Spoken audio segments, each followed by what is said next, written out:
can have 10 peaches because we have enough peaches for everyone to have 10 peaches.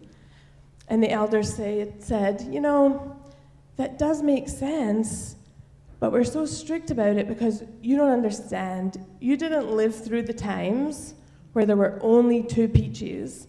And if someone ate 3 or 4 peaches, that meant someone would starve or someone would not have enough peaches. And so it kind of doesn't make sense, some of the elders said. And some of the elders said, you know what? Maybe it is time for a new rule. And then some of the elders said, but if you try and go to the government and talk about this, you're going to be punished. And the young people said, this doesn't make any sense. There are peaches spoiling. We have an abundance of peaches. We're going to go anyway. And the elders kind of shook their head. But off the youth went, knocked on the door of the governor and said, can we change the peach rule? We have so many peaches now. And some people are still only eating 2 peaches and they're kind of hungry. And some people are eating as many peaches as they want and they're not hiding it. And some people are still getting up at midnight and sneaking into the orchard and having 3 or 4 or 5 peaches and feeling really guilty about it. And of course the governor said, absolutely not. And the young people, they were punished. And so my question for all of you right now, you can think about it for a minute. Who are you in this story? Are you eating the 2 peaches because that was the rule?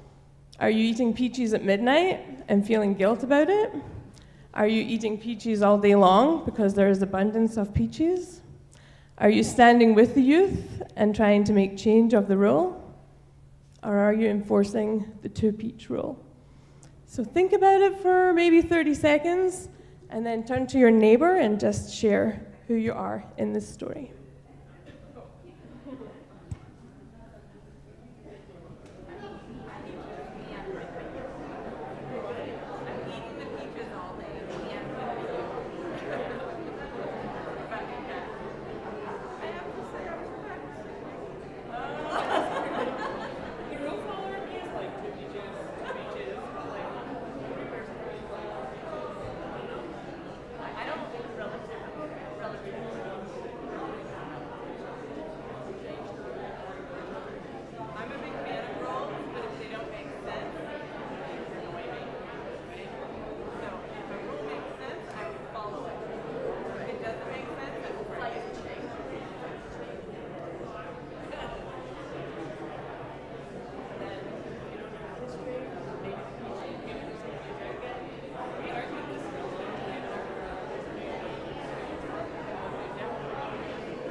All right, friends, you can continue this conversation at coffee hour or beyond. I know I've been arguing this peach story for a long time this week.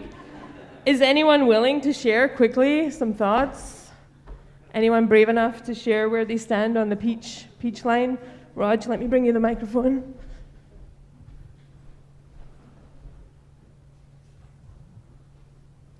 I was none of the above. I was forming a canning committee to can peaches and save them for a future date. Yeah, so we have someone trying to circumvent all the rules with another committee. Very you of you.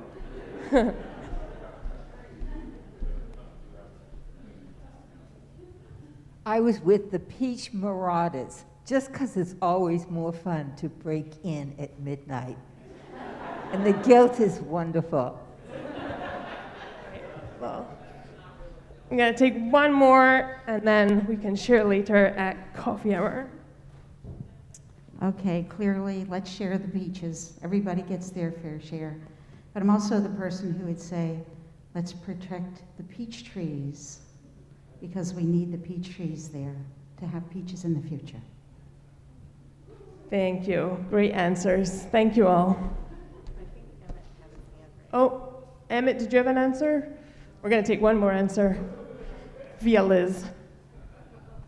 Maybe Liz has an answer, not Emmett. Emmett did not want to share his answer, so I'll respect his wishes, but I was firmly in the support the youth camp. Always a good answer for me. All right, thank you, everybody.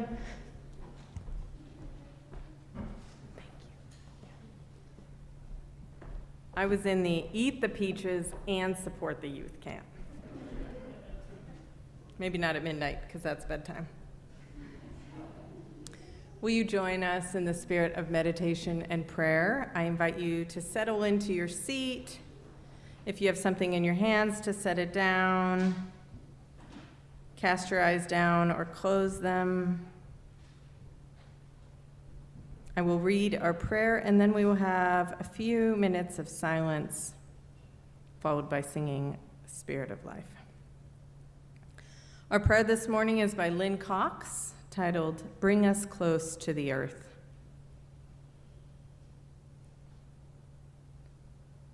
Spirit of life, ground of our being, root of unified mystery, growing into myriad branches of expression, bring us together now.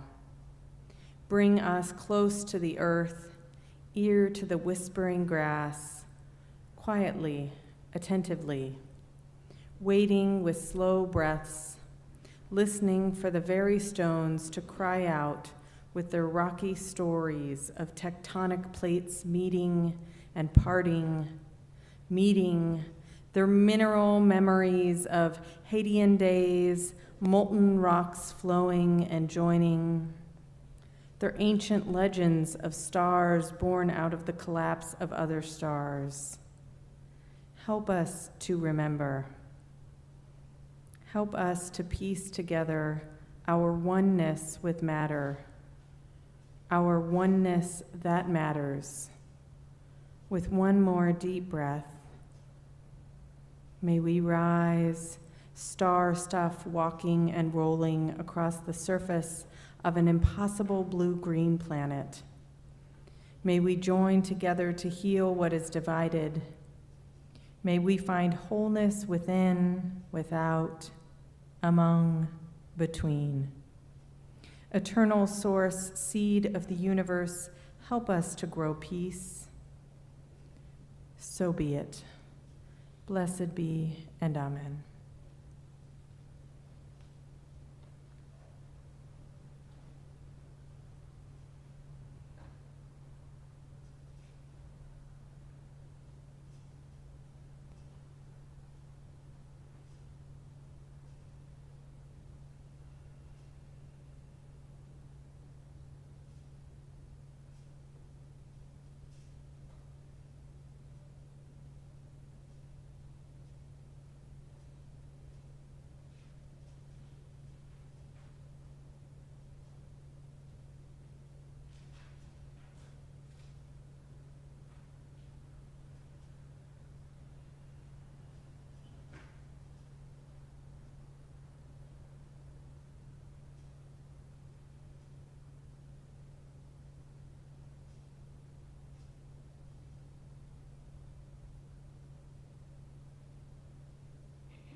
This poem, which I was so happy to read, The Attack of the Squash People by our own Marge Piercy, as it's adapted by Reverend Jessica, is, of course, a poem for a normal August, I will say.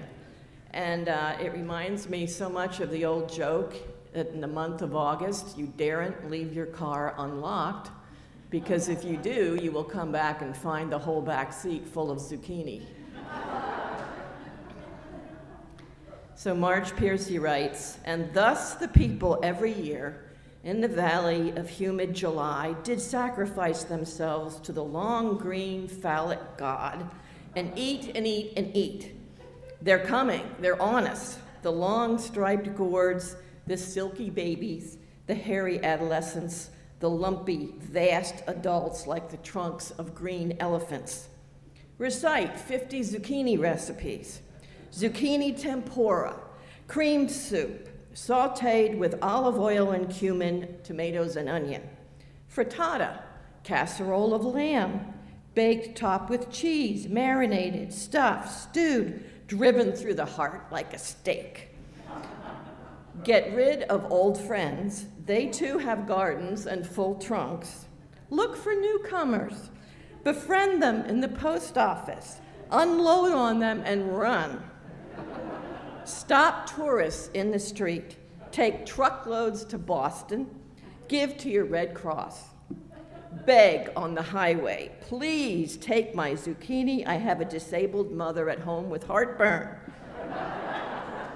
Sneak out before dawn to drop them in other people's gardens, in baby buggies at church doors. Shot smuggling zucchini into mailboxes, a federal offense. With a suave reptilian glitter, you bask among your raspy fronds, sudden and huge as alligators. You give and give too much, like summer days limp with heat, thunderstorms bursting their bags on our heads as we salt and freeze and pickle for the too little to come.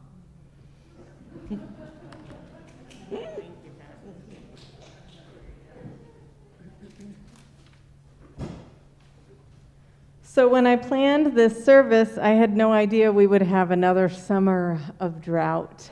But I loved the idea of it, that abundance is here. Many of you I know have gardens which are prolific in the summer, in most summers, and I thought what a wonderful way to share with this community.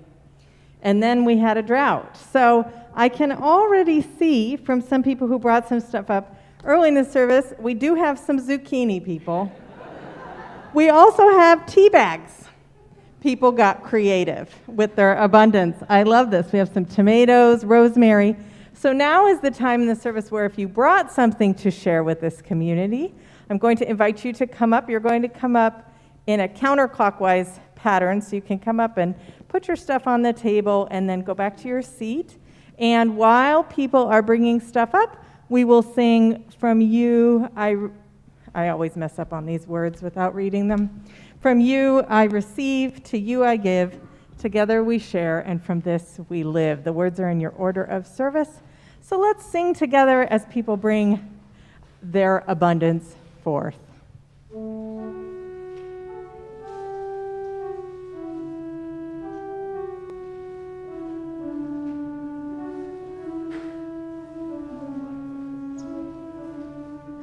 From you I receive, to you I give, together we share, and from this we live. From you I receive, to you I give, together we share, and from this we live. From you I receive, to you I give, together we share, and from this we live. From you I receive, to you I give, together we share, and from this we live. From you I receive, to you I give. Together we share, and from this we live. From you I receive, to you I give. Together we share, and from this we live. You I receive, to you I give. Together we share, and from this we live. Thank you for these blessings of abundance. I see garlic and leeks, and I think beets, and there is zucchini, and carrots, and chard, no, not chard, kale, and other things I can't quite identify, maybe some peppers. So thank you all for these gifts of abundance. I am going to ask for some volunteers during our closing hymn to come and take the things out to our table outside so that after the service you all can help yourselves to the abundance, but we don't need to do that just yet. But this is all for you to take home, so help yourself. Even if you didn't bring something, know that there is something for you here. Thank you.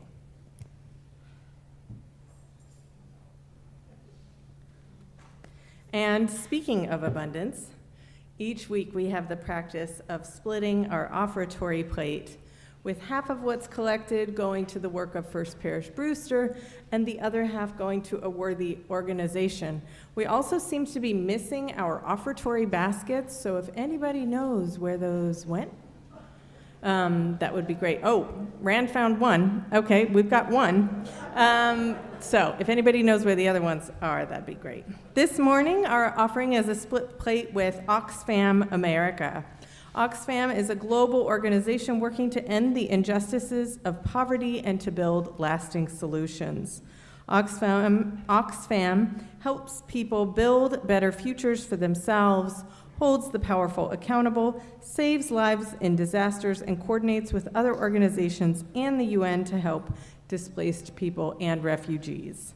There's a couple of ways you can give today. You can text to give, the numbers in your order of service. You can also put a check or money in the offertory box. If you're streaming in, you can donate on our website or mail in a check to the office.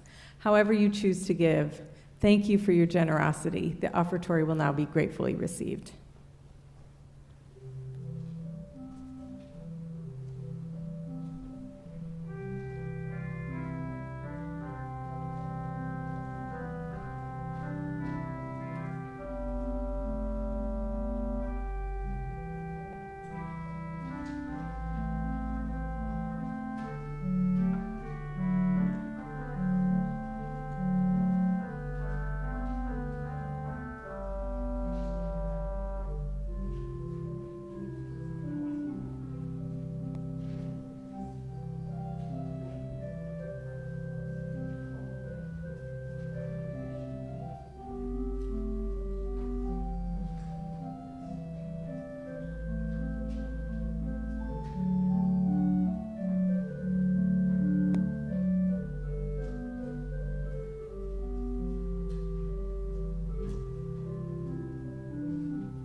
How many of you were listening to Weekend Edition on NPR yesterday morning?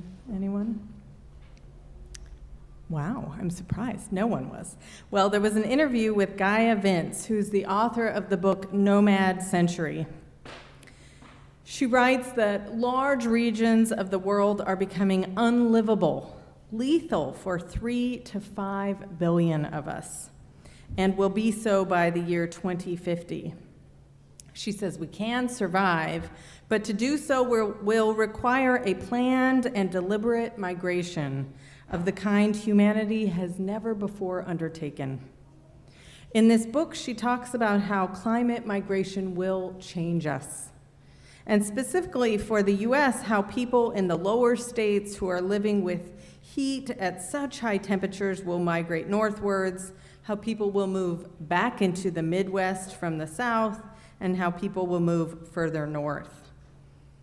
We're all aware that climate change is real, and its effects on people, how we live and where we will live, is a part of that.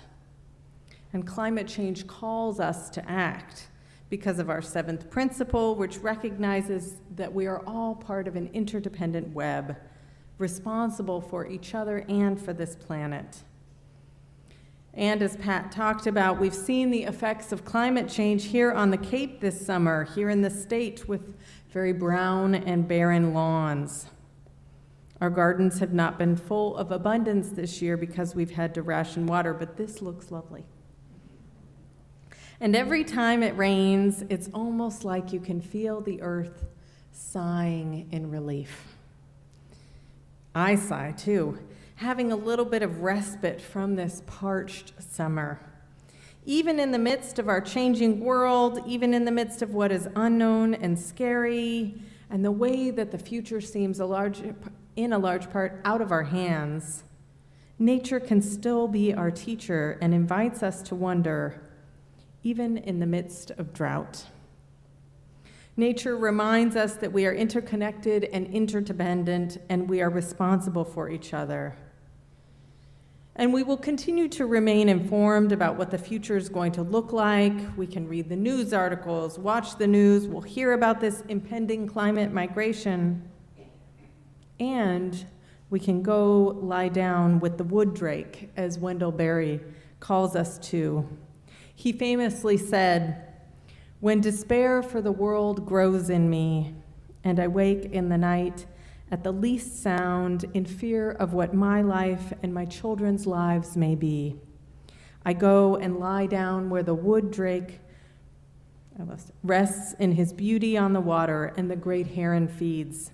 I come into the peace of wild things who do not tax their lives with forethought of grief.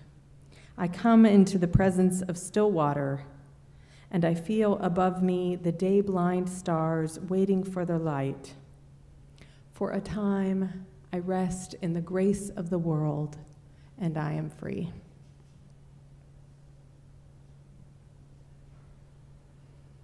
As I've been preaching about this summer, and some of you told me this morning when I saw you and said, "How are you?" Many of us are very weary.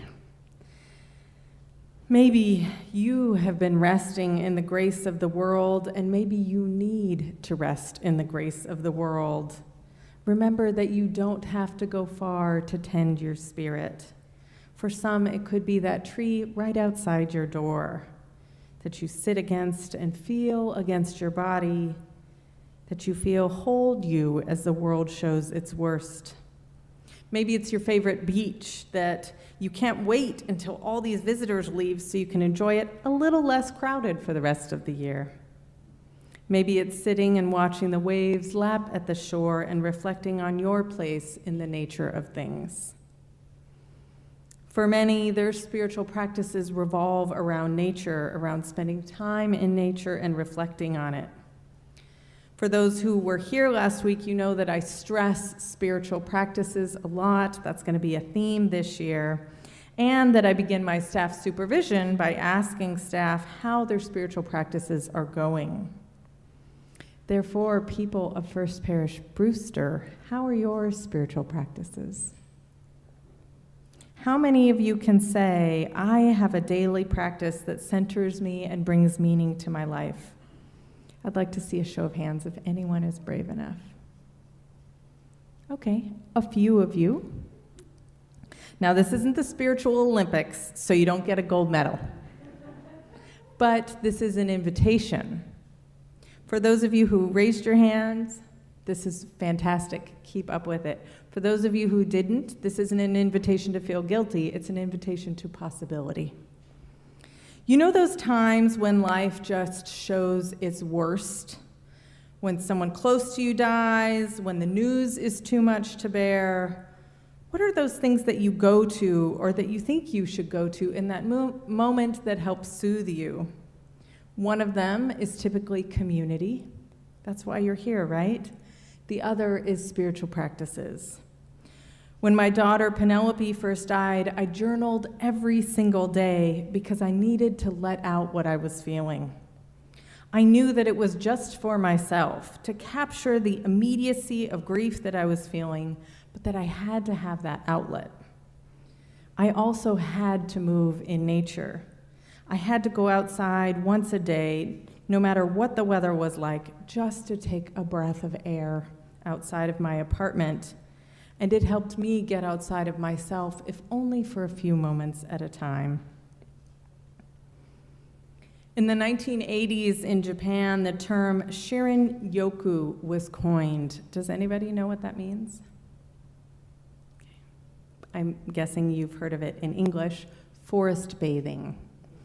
So the purpose was twofold. First, to help them separate their lives from being so tech-focused and get them out of their homes. And second, to help them have an appreciation for the forests around them. It was a physiological and psychological invitation.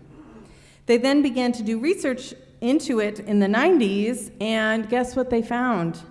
Time spent in nature is good for us. Forest bathing isn't taking a massive hike in the wilderness. It's not going and living in a cabin at Walden Pond. It's just being mindful in nature. It might be sitting at the base of a tree and just observing the world around you. If you decide to take a walk, it can be a gentle walk. But the purpose of it is nothing more than being present to what's around you. Not trying to raise your heart rate, not trying to erase everything that's happening in your life, but just being present to what's occurring around you. Noticing the birds in the trees, noticing if there are any insects, noticing what's around you. And if you have a regular practice of it, if you go to the same spot day after day, month after month, you then notice how the ecology of the place is changing around you, and you're reminded of the cycles of life. You're reminded of time, that there's time to be fallow and time for growth and abundance, and that spring always comes. There are spiritual and moral insights that come from time spent in nature. Henry David Thoreau said, "My profession is to always be alert, to find God in nature, to know God's looking places, to attend all the oratorios and operas in nature." I know that many of you have found oratorios and operas in nature here on Cape Cod. That's why many of you chose to move here, because of the beauty that surrounds us. And so within Unitarian Universalism, we have this wide theological tent under which we gather. And I think that many of us here are religious naturalists without even having that label. Michael Hogue is a professor at Meadville Lombard Theological School, and he describes religious naturalism as a way of life. It includes time spent in nature filled with contemplation, inquiry, and letting your moral guidelines be guided by nature. So for all of you who make changes in your life to mitigate climate change, this is part of that. Religious naturalism believes that reality is encompassed within nature, that the extent of reality is what is before us, and that there are religious and moral lessons for us in nature. Nature is one's spiritual director. Religious naturalism looks to the story of evolution as our founding story and that helps us to answer some of the large questions in life. Starting with the Big Bang, leading up to now, it allows for the many stories in our scientific evolution to be metaphors for how we got to where we are.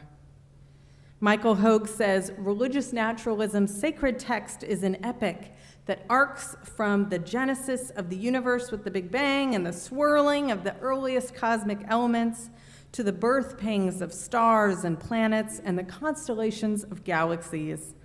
It includes everything from the sun's gestation of our solar system to the emergence of life on Earth, from the stunning ubiquity of bacteria to the biospheric tipping point that our own species has precipitated. He continues, it is a way of knowing that reveres the wisdom of collective human experience and reason more highly than any single sacred book or tradition. And it is a quest for wisdom from wherever it may come, from the symbols and myths and rituals of the world's diverse religious traditions, from literature and the arts, from the intricate splendors of indigenous knowledge to the mind-bending ways of the modern sciences. And religious naturalists use the word religious to speak to the spiritual and moral seeking within it, to speak to that sense of wonder that nature evokes, and to that sense of responsibility that one has when you become invested in the natural world around you. You care when people are littering your beautiful earth. You care when climate change is impacting the world around you. One of the many quotes attributed to the Buddha said, "If you wish to know the divine, feel the wind on your face and the warm sun in your hand." Therefore, as we live with the reality of climate change, as we live with the reality that climate migration is going to be a part of our lives and the people who come after us, as we live with glaciers receding and temperatures rising, it's important to remember that there is still wisdom and meaning-making found in nature, and that nature can still be a place of peace for us, and to hear that moral call towards changing the trajectory of the future so that it remains that place of peace for those who come long after us. Religious naturalism inspires us to go and forest bathe, to go and seek the divine in nature, to go and rest in the peace of wild things, and to remember that we have a responsibility towards each other. To remember it can feel hopeless, but there's always hope, and every little action matters. To not give up hope and remember that we are all in this together. And now, when many of you are feeling so weary, when our world is fairly weary, spiritual practices are incredibly important, and you can always choose to start them. There's nothing that says you have to have them in place. There's nothing that says you have to be perfect at them. It can be one small thing that makes a difference in your life. The mindfulness of being present to the world around you as it exists in whatever form helps you to be mindful to what's on your heart, on your mind. Helps you to tend to your spirit so that when the world shows its worst to those around you, you are more grounded to be there for them. And they will do the same in return. Remember that you are connected to each other and connected to this planet. Remember that each day gives you a chance to start again, and remember that you can find that place to go and rest in the peace of wild things, that place that is just for you to care for your heart when you need it. Remember that the abundance of nature is right outside your door, inviting you to be mindful of it. Are you in? Okay, amen. Please rise in body or spirit for our closing hymn number 203, All Creatures of the Earth and Sky. We are going to sing 3 verses of this hymn. And can I have several volunteers to come up and help carry some veg outside, some veg and tea, please? You can just take it outside and then come on back in, if I can have several people. Thank you.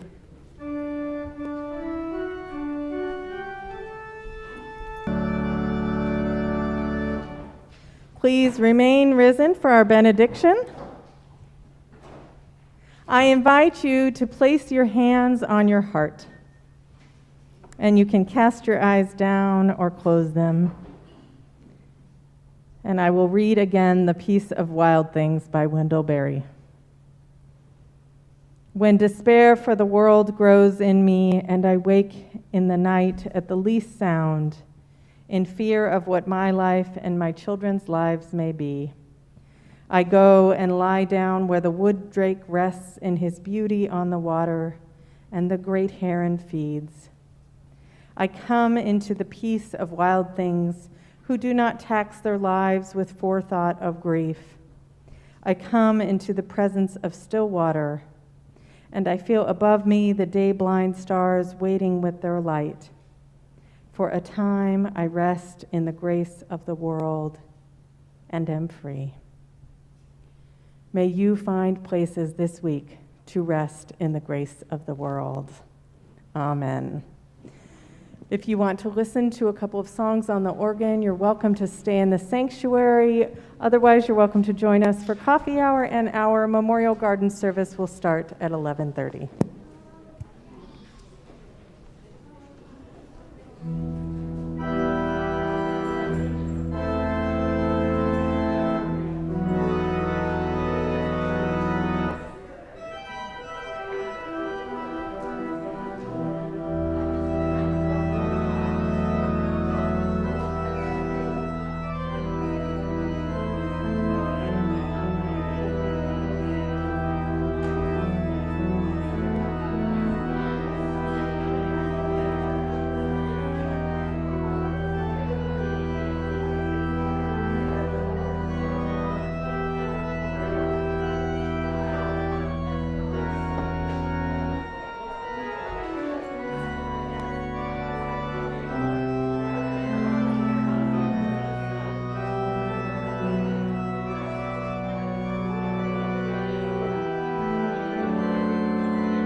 I bet, yeah, well, that takes, look, she had all the right parts. And some of my renovation right now, I'm at a stage that is sort of getting to be slightly enjoyable, which is I'm beginning to try to think of color schemes to do on the walls and stuff. Oh, yeah. And that I'm going to enjoy, but I don't really know a lot about it. Because, what did you say? Is that a tomato, do you think? I think so. I'm afraid to climb up there.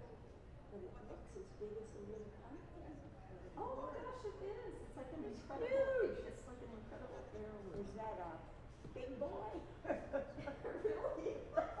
Or a big girl. Right, exactly. Why do the boys get all the trouble? I'm gonna run into the bathroom while I have it. Okay. Well, if I don't see you again today, then I'll see you again soon. I hope so, Fran. You have a great day. I'm glad you're doing well. Thank you. And coping with what there is to cope with.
Ours was just so beautiful. Oh my goodness, it looks terrific. I just love the colors. It's like a painting.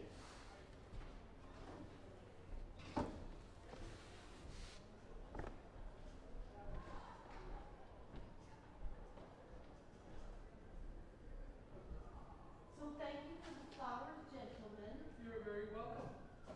What a beautiful day. Good. After all the clouds yesterday. So did you go to the car parade? No, we couldn't because we were ushers.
pretty.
Moving through the country, a lot of peaches.